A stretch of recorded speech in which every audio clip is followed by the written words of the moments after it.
नमस्कार मित्रांनो, स्वागत आहे सर्वांचं ग्रीन गोल्ड ॲग्री आपल्या मराठी यूट्यूब चॅनलमध्ये. तर मित्रांनो, आज आपण माहिती पाहणार आहोत कापूस पिकाच्या खत व्यवस्थापनावर. खूप शेतकऱ्यांच्या कमेंट येत होत्या की आम्हाला आता वाण नको आहे, तर खत व्यवस्थापनाबद्दल आणि फवारण्यांबद्दल माहिती सांगा. तर आपण हळूहळू त्या विषयाकडे वळतच आहोत. सध्या अजूनही मार्केटमध्ये नवीन कापूस वाण येत आहेत, त्यामुळे तुम्हाला वाणाचे व्हिडिओ नक्की मिळत राहतीलच. परंतु जे तुम्हाला गरजेचे आहे, जसे की खत व्यवस्थापन, सुरुवातीचं खत व्यवस्थापन असेल किंवा उगवताना किंवा बियाणं आल्यानंतर काय प्रक्रिया करायची त्याची माहिती असेल, त्यासोबत पुढची माहिती असेल, तर ह्या सगळ्या माहिती तुम्हाला येणार आहेत. त्यामुळं अजिबात टेन्शन कोणी घेऊ नका. प्रत्येकाला वेळेच्या अगोदरच सगळे व्हिडिओ आपल्या चॅनलवर येणार आहेत, त्यामुळं काळजी नसावी. तरीसुद्धा आज हा व्हिडिओ बऱ्याच शेतकऱ्यांच्या मागणीनुसार हा करत आहे. तर बऱ्याच शेतकऱ्यांचा हाच प्रश्न आहे की कापूस पिकासाठी खत व्यवस्थापन काय करावं. कारण आता पहा, मागच्या म्हणजे ह्या जानेवारी 2024 खतांचे रेट पण वाढलेत आणि विशेष जर पाहिलं तर मालाचे रेट तर वाढत नाही आहेत. त्यामुळं तुम्हाला यावर्षी मी कमीत कमी खत व्यवस्थापनामध्ये नियोजन कसं करायचं हे तुम्हाला सांगणार आहे. त्यासोबत फवारणीमध्ये सुद्धा आपल्याला किती बचत करता येऊ शकते आणि ती बचत कोणत्या खतांमार्फत आपण करू शकतो याचीसुद्धा माहिती मी तुम्हाला देणार आहे. तर जे शेतकरी आपल्या ग्रीन गोल्ड ॲग्री चॅनलवर नवीन असतील त्यांनी चॅनलला सबस्क्राईब करा, सोबत नोटिफिकेशन बेल ऑन करा, म्हणजे आलेल्या व्हिडिओचं नोटिफिकेशन तुम्हाला मिळेल. तर याच्यामध्ये आपण कापूस पिकाचं खत व्यवस्थापन पाहणार आहोत. मुख्य म्हणजे जे लागवडीच्या वेळेस शेतकरी करतात ते, किंवा पहिलं खत व्यवस्थापन. तर हे दोन्ही खत व्यवस्थापनामध्ये आपण काय काय ॲड करू शकतो, काय बाहेर काढू शकतो, किंवा काय कशा पद्धतीनं खत नियोजन करू शकतो याची माहिती मी तुम्हाला देणार आहे. तर चला व्हिडिओला सुरुवात करूया. तर इथं तुम्ही पाहू शकताय की आपण कापूस खत व्यवस्थापनामध्ये लागवडीच्या पहिल्या 15 दिवसात, म्हणजे जे शेतकरी लावल्यानंतर लगेच पहिलं खत व्यवस्थापन करतात असे शेतकरी, तर अशा वेळेस आपल्याला काय काय घ्यायचं आहे किंवा काय करायचं आहे. आता बरेच शेतकरी काय करतात की फार तर एकदा किंवा जास्तीत जास्त 2दा खत व्यवस्थापन करतात. मुळात तसं 3 वेळा तर झालं पाहिजे, पण शक्यतो एकदा किंवा 2दा. मग अशा शेतकऱ्यांनी लक्षात घ्या, आता इथं आपल्याकडं ऑप्शन अवेलेबल आहे, जिथं DAP आहे, MOP आहे, मिक्स मायक्रोन्यूट्रिएंट आहे. तर या पद्धतीचे खतं आपल्याला घ्यायची आहेत. आणि हा जो पहिला जो डोस आहे, हा पहिल्या डोसमध्ये हा पूर्ण डोस नाही आहे, लक्षात घ्या. याच्यानंतरही आपल्याला साधारणतः 40 ते 50 दिवसामध्ये किंवा 40 ते 60 दिवसाच्या कालावधीमध्ये आपल्याला दुसरा एक डोस घ्यायचा आहे.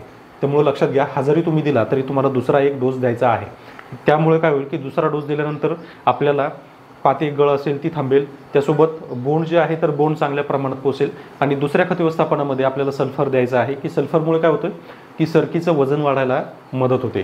त्याच्यामुळं लक्षात घ्या, हा जरी डोस मी तुम्हाला देत असेल तरी हा अर्धा डोस आहे. अर्धा डोस जो आहे 40 ते 45 दिवसानंतरचा आहे, त्यामुळे लक्षात असू द्या. तर पहिल्या लागवडीच्या पहिल्या कालावधीमध्ये आपल्याला DAP लागणार आहे 1 गोणी, म्हणजे 50 किलो जी रिक्वायरमेंट आहे. त्यानंतर MOP 1 गोणी, हा झाला आपला मेन NPKचा डोस. त्याच्यानंतर मिक्स मायक्रोन्यूट्रिएंटमध्ये magnesium, calcium, zinc, boron, ferrous, हे जे 5 घटक आहेत, हे 5 घटक त्याच्यामध्ये आले पाहिजेत. असा मिक्स मायक्रोन्यूट्रिएंट घ्यायचं. याच्यामध्ये शक्यतो 1 किलोचं न घेता आपल्याला काय करायचं, इथं दाणेदार फॉर्ममध्ये घ्यायचं आहे, म्हणजे ग्रॅन्युल्स फॉर्ममध्ये. तर साधारणतः 10 किलो मिक्स मायक्रोन्यूट्रिएंट आपल्याला याच्यामध्ये लागणार आहे. तर हे तुम्ही वापरू शकता. किंवा याच्याऐवजी तुम्हाला मिक्स मायक्रोन्यूट्रिएंटमध्ये जर हेवी डोस जर करायचा असेल, म्हणजे चांगल्या प्रमाणात मिक्स मायक्रोन्यूट्रिएंटचे एकदाच द्यायचं असेल, तर सह्याद्री कंपनीचा न्यूट्रीबेस म्हणून एक बॅग मिळते. न्यूट्रीबेस बॅग ही वापरायची. न्यूट्रीबेस बॅगमध्ये आपल्याला मॅग्नेशियम सल्फेट मिळतं, बोरॅक्स मिळतं, म्हणजे सगळ्याच मायक्रोन्यूट्रिएंट त्याच्यामध्ये मिळतात. तर तुम्ही ते साधारणतः एका एकरसाठी 1 बॅग जर वापरली, थोडीशी महाग जाते, पण 1 बॅग जर वापरली तर कापूस पिकामध्ये तुम्हाला भरपूर जास्त उत्पादन वाढलेलं त्याच्यामध्ये तुम्हाला पाहायला मिळेल. एवढं जबरदस्त रिझल्ट त्याचा आहे. तर तुम्ही तेही वापरू शकता. आणि ती जाते जवळजवळ 53 किलोची बॅग आहे. तुम्ही 1 एकरसाठी 53 किलो वापरण्याऐवजी 2 एकरमध्ये सुद्धा 1 बॅग वापरू शकता. आणि याच्यामध्ये न्यूट्रीवेसमध्ये तुम्हाला सिलिकॉनसुद्धा मिळतो. त्यामुळे तुम्हाला एक्सटर्नल सिलिकॉन किंवा जास्त पाऊस झाला, सूर्यप्रकाश कमी राहिला, तर अशा परिस्थितीमध्ये पातेगळ जी होते ती तुम्हाला इथं झालेली अजिबात जाणवणार नाही. त्यामुळे तुम्ही हा न्यूट्रीबेससुद्धा वापरू शकता. त्याच्यानंतर हा एक प्रायमरी आहे, ज्याच्यामध्ये तुम्ही DAP 1 गोणी, MOP 1 गोणी, मिक्स मायक्रोन्यूट्रिएंट 10 किलो हे वापरू शकता. किंवा त्याला एक ऑब्लिक अजून दुसरा एक डोस, दुसऱ्या डोसमध्ये तुम्ही काय वापरू शकता, म्हणजे त्याच्याऐवजी त्यालाच एक पर्याय म्हणून. तर त्या ठिकाणी आपण 20-20-0-13 घेऊ शकतो, MOP घेऊ शकतो, आणि किंवा 12-32-16 MOP आणि मिक्स मायक्रोन्यूट्रिएंट असा एक डोस आहे. हा डोस तुम्ही लिहून ठेवू शकता की ज्याच्यामध्ये आपल्याला 20-20-0-13 हा एक डोस आहे. त्यासोबत MOP आपल्याला वापरायचं आहे कारण म्युरेट ऑफ पोटॅश लागतो. त्यासोबत मिक्स मायक्रोन्यूट्रिएंट हा एक डोस, DAP MOP मिक्स मायक्रोन्यूट्रिएंट हा एक डोस, किंवा 12-32-16 MOP प्लस मिक्स मायक्रोन्यूट्रिएंट हा एक डोस. म्हणजे या ठिकाणी तुम्हाला पहिल्या कालावधीमध्ये जो डोस करायचा आहे तर या ठिकाणी मी तुम्हाला 3 डोस दिलेले आहेत. 3 कॉम्बिनेशनपैकी तुम्ही कोणताही एक कॉम्बिनेशन वापरू शकता जो आपल्या कापूस पिकासाठी महत्त्वाचा आहे. त्यानंतर जे खत व्यवस्थापन शेतकरी करतात साधारणतः लागवडीच्या कालावधीनंतर 30 दिवसांनी, म्हणजे आमच्यासारखे शेतकरी जे शक्यतो सुरुवातीला न देता नंतर देतात. तर याच्यामध्ये लागवडीनंतर 30 दिवसांनी जर आपल्याला घ्यायचं झाला तर DAP 1 गुणी 10-26-26 आणि युरिया या पद्धतीत आपण घेऊ शकतो. आता ज्या शेतकऱ्यांना लागवडीनंतर 30 दिवसांनी एकच डोस करायचा आहेत, बरेच शेतकरी असे आहेत की जे एकच डोस करतात. मग अशा शेतकऱ्यांनी की काय कॉम्बिनेशन करायचं आहे तर DAP 1 गुणी 10-26-26 1 गुणी युरिया अर्धी बॅग म्हणजे 25 किलो या पद्धतीत घेऊ शकता, किंवा 2-10-26-26 अर्धा गुणी युरिया हे करू शकता, किंवा याच्याही पलीकडं आता बरेच शेतकरी असे असतात की नाही आम्हाला खत अजिबात कमी पडू द्यायचं नाही आहे, तर अशा वेळेस 1 गुणी DAP 2-10-26-26 1 युरिया हा झाला 4 गोण्याचा डोस आणि हा खूप जास्त आहे पण घेऊ शकता. पण ज्यांना एकच खत व्यवस्थापन करायचं आहे, दुसरं त्यांच्याच्यानी शक्य होत नाही, त्यांना द्यायचं नाही, किंवा पैशाची ॲडजस्टमेंट पुढं होऊ शकत नसते, किंवा दुसरी काही समस्या असते, तर त्यांनी हा डोस वापरू शकता. पण 4 गोणे जे आहेत तर जास्त होतात, कारण मी प्रत्येक वेळी सांगत असतो की कापूस खत व्यवस्थापन ज्यावेळेस आपण करतो साधारणतः जास्तीत जास्त 150 किलोपर्यंत सगळं कॉम्बिनेशन गेलं पाहिजे. आता तुम्ही ज्यावेळेस एक डोस करणार आहात त्यावेळेस आपल्याला इथं 2 ॲडिशन आपल्याला याच्यामध्ये करायचे आहेत. ते म्हणजे मिक्स मायक्रोन्यूट्रिएंट आणि दुसरं म्हणजे सल्फर. जर तुम्ही मिक्स मायक्रोन्यूट्रिएंट करणार नसाल तर मॅग्नेशियम सल्फेट हे तुम्हाला त्याच्यामध्ये ॲड करायचं आहे आणि सोबत 5 किलो सल्फर. मॅग्नेशियम सल्फेट घेतलं तर त्याच्यामध्ये परत 5 किलो सल्फर. याच्यामध्ये तुम्ही बेनसल्फ घेऊ शकता किंवा इतर नावाने जे आहे ते तुम्ही घेऊ शकता, या पद्धतीनं करू शकता.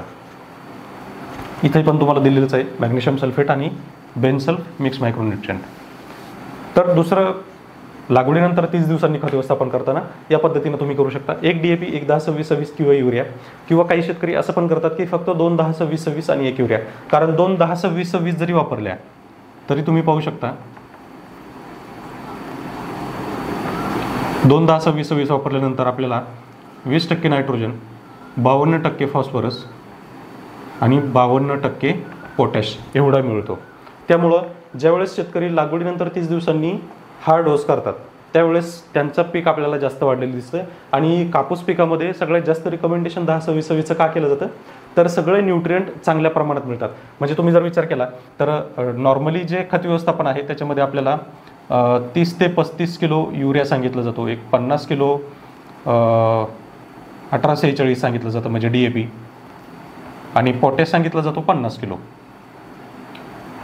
मग इथं ज्यावेळेस आपण हे 50 किलो आणि हे 50 किलो त्यावेळेस ऑलरेडी तुम्हाला 50-50 किलो सगळंच मिळतं. म्हणजे 50 किलो नायट्रोजन, त्यानंतर 50 किलो फॉस्फरस आणि 50 किलो पोटॅश,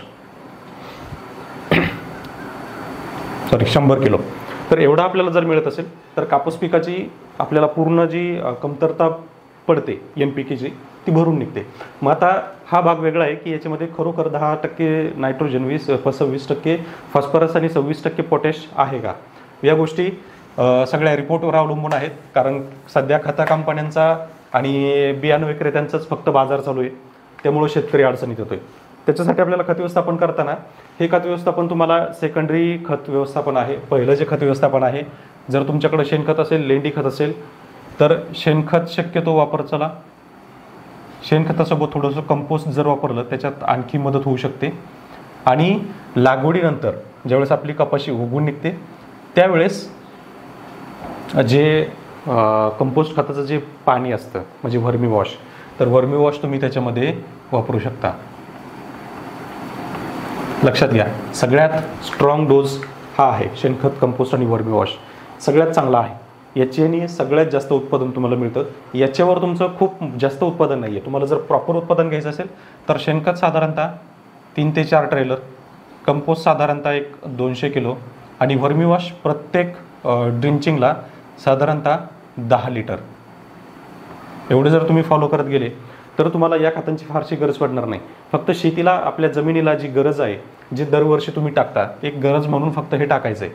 हे याच्याऐवजी DAP 10-26-26 ऐवजी तुम्ही 12-32-16 ही घेऊ शकता, 2 गोण्या, सोबत युरिया अर्धा गोणी किंवा जास्तीत जास्त 1 गोणी, त्यासोबत मॅग्नेशियम सल्फेट, सल्फर, मिक्स मायक्रोन्यूट्रिएंट. जर तुम्ही मॅग्नेशियम सल्फेट घेतलं नाही तर बेनसल्फ आणि मिक्स मायक्रोन्यूट्रिएंट तुम्ही घेऊ शकता. जर तुम्ही मॅग्नेशियम सल्फेट घेतलं तर सल्फर तुम्हाला फक्त 5 किलो घ्यायचे आणि मिक्स मायक्रोन्यूट्रिएंटची तर तुम्हाला गरज पडणार नाही, कारण तुम्ही मॅग्नेशियम सल्फेट देताय. कपाशीमध्ये सगळ्यात जास्त जी कमतरता दिसते ती एकतर फेरस असते किंवा मॅग्नेशियम असते आणि त्यानंतर सल्फरची कमतरता आपल्याला दिसत नाही. पण ज्यावेळेस आपण बोंड पाहतो, बोंडाचं वजन घेतो, तर बोंडाचं वजन 5 ग्रॅम 6 ग्रॅम एवढं भरतं. मागच्या वर्षी मी तुम्हाला दाखवलं होतं की आपल्या बोंडाचं वजन जे मिळालं ते 8 ते 9 ग्रॅम मिळालं. मग 8 ते 9 ग्रॅम कसं मिळालं, तर त्या ठिकाणी आपण मॅग्नेशियम सल्फेट म्हणजे मॅग्नेशियमचा पण वापर केला आणि सल्फरचा पण वापर केला. मॅग्नेशियम सल्फेट काही फारसं महाग मिळत नाही, जवळजवळ 550 रुपयाला 25 किलोची गोणी मिळते. त्यामुळे तुम्ही ते वापरू शकता, अगदी स्वस्त आहे आणि त्याचा फायदासुद्धा तुम्हाला इथं साहजिक आहे. तुमच्यासमोर आहे 5 ते 6 ग्रॅमचं बोंड आणि 8 ते 9 ग्रॅमचं बोंड. एका बोंडामागं तुम्हाला साधारणतः 2 ग्रॅमचा जरी फरक मिळाला तरी असे जवळजवळ 40,000 ते 50,000 बोंड आपल्याला जर मिळत असेल तर त्याच्यामध्ये आपण जवळजवळ 80,000 म्हणजे 80 किलोपर्यंत आपण म्हणजे जवळजवळ 1 क्विंटल कापूस आपल्याला कमी निघतोय, फक्त आपण जर 550 रुपयाचा मॅग्नेशियम सल्फेट वापरत नसेल तर. त्यामुळं हे खत व्यवस्थापन जे आहे तुम्हाला पिकाच्या गरजेनुसार आहे आणि हे आपल्या जमिनीसाठी आहे. त्यामुळं हे तुम्ही नक्की वापरा. ज्याच्यामध्ये तुमच्याकडे शेणखत असेल तर शेणखत चांगल्या प्रमाणात टाका. फक्त शेणखत शक्यतो तुम्हाला जर बाहेरून घ्यायचं असेल तर मुक्त गोठ्याचं शेणखत घ्या, कारण कुजलेलं असतं. तुमचं घरचं असेल तर ताजं न वापरता जुनं शेणखत वापरा. हलकी जमीन असेल तर निश्चित तुम्ही शेणखत वापरताना कुजलेलं शेणखत घ्यायचं. जर तुमची काळी जमीन असेल, हुमणीचा प्रादुर्भाव होत नसेल किंवा शेणखत चांगलं असेल, थोडेफार प्रमाणात ओलं असेल तर वापरू शकता. त्याच्यासोबत कंपोस्ट वापरायचं आहे आणि व्हर्मी वॉशसुद्धा वापरायचं आहे. व्हर्मी वॉश हे तुम्हाला ज्या वेळेस तुम्ही पाणी देणार आहात त्या वेळेस तुम्हाला वापरायचं आहे, किंवा ज्यावेळेस तुमचा ड्रिंचिंगचा डोज असणार आहे, जे तुम्ही पंपाच्या नोझलद्वारे देणार आहात, त्यावेळेस तुम्ही व्हर्मी वॉश पंपातून देऊ शकता. तर मित्रांनो, हे आपलं आहे आजचं पहिलं खत व्यवस्थापन. पहिलं म्हणण्यापेक्षा मुख्य खत व्यवस्थापन, पहिलं, दुसरं, तिसरं हे तुम्हाला पुढं जाऊन मी सांगणार आहे. शक्यतो जे खत व्यवस्थापन जे तुम्हाला 2 सांगितलेत हे मुख्य आहेत, ज्याच्यामध्ये सगळ्यात पहिला जो आहे जो आपण लागवडीच्या कालावधीमध्ये देतो, आणि दुसरं जे आहे की तो पहिलं खत व्यवस्थापन आहे जे शेतकरी साधारणतः कापूस 20 दिवस 30 दिवसाच्या किंवा 35 दिवसाच्या कालावधीमध्ये जातो आणि त्यावेळी शेतकरी देतात, ते खत व्यवस्थापन आहे. तर मित्रांनो, व्हिडिओ कसा वाटला नक्की कळवा. व्हिडिओ जर आवडला असेल तर व्हिडिओला लाईक करा, चॅनलला सबस्क्राईब करा. आणि खत व्यवस्थापनामध्ये तुम्हाला आणखी काय अडचणी येतात, काय खत मिळत नसेल किंवा तुमच्याकडे तुटवडा निर्माण होत असेल तर अशा वेळेस जर तुम्हाला त्याला अल्टर खतं पाहिजे असतील तर तसंही मला कमेंटमध्ये नक्की सांगा, जेणेकरून मी तुम्हाला प्रॉपरली मदत करू शकतो खत व्यवस्थापन निवडण्यासाठी किंवा खत व्यवस्थापन तयार करण्यासाठी. तर कळवायला अजिबात विसरू नका व्हिडिओ कसा वाटला आहे. आणि कापूस पिकासंदर्भात तुम्हाला कोणतीही माहिती पाहिजे असेल तर कमेंट नक्की करा. धन्यवाद.